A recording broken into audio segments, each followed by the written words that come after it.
नमस्कार, चर्चा खबरमा तपाईलाई स्वागत छ। आज 2082 साल माघ 24 गति शनिबार। सुरु गरौं मुख्य हेडलाइनहरू। फागुन 21 को प्रतिनिधि सभा निर्वाचनका लागि देशभर राजनीतिक रौनकता। निर्वाचन आयोगद्वारा आचार संहितामा कडाई, 34 जना उम्मेद्वारलाई स्पष्टीकरण। बैतडी बस दुर्घटनामा मृतकको संख्या 13 पुग्यो। घाइतेहरूको उपचारका लागि सरकारद्वारा विशेष टोली परिचालन। बजारमा खाद्यान्नको मूल्यमा अस्वाभाविक वृद्धि, वाणिज्य विभागले थाल्यो देशभर विशेष अनुगमन।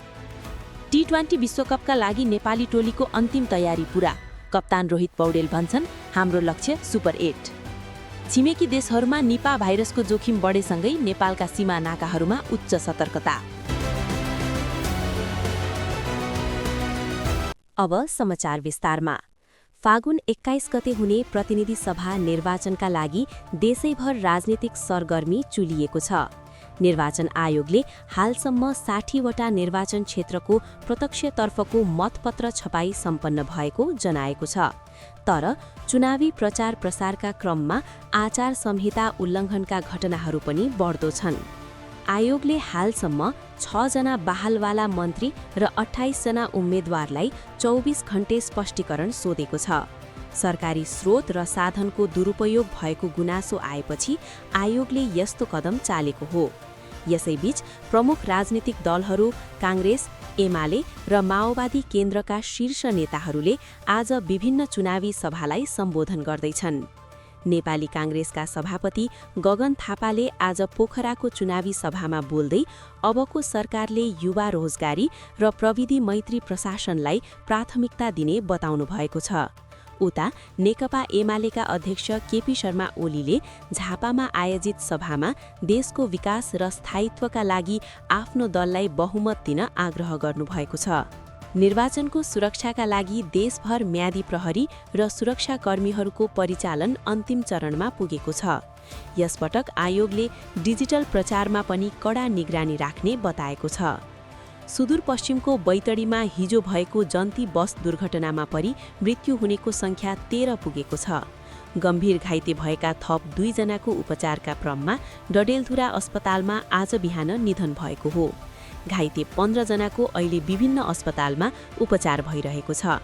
गृह मन्त्रालयले मृतकका परिवारलाई राहत र घाइतेको निशुल्क उपचारको व्यवस्था मिलाउन स्थानीय प्रशासनलाई निर्देशन दिएको छ। सडकको खराब अवस्था र सवारी साधनको ओभरलोडका कारण दुर्घटना भएको प्रारम्भिक अनुमान गरिएको छ। बजारमा पछिल्लो 1 हप्तामा खाद्यान्नको मूल्यमा अस्वाभाविक वृद्धि देखिएको छ। विशेष गरी चामल, दाल र खाने तेलको मूल्य प्रति लिटर र प्रति किलोमा 10 देखि 30 रुपैयाँसम्म बढेको उपभोक्ताहरूको गुनासो छ।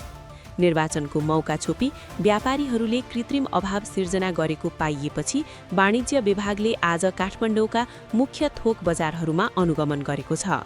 विभागका अनुसार मूल्य सूची नराख्ने र बढी मूल्य लिने 7 वटा पसललाई तत्कालै जरिवाना गरिएको छ। बाजुराको एक दुर्गम गाउँका 70 वर्षका वृद्धले यस वर्षको एसईई परीक्षा दिने तयारी गरिरहनु भएको छ।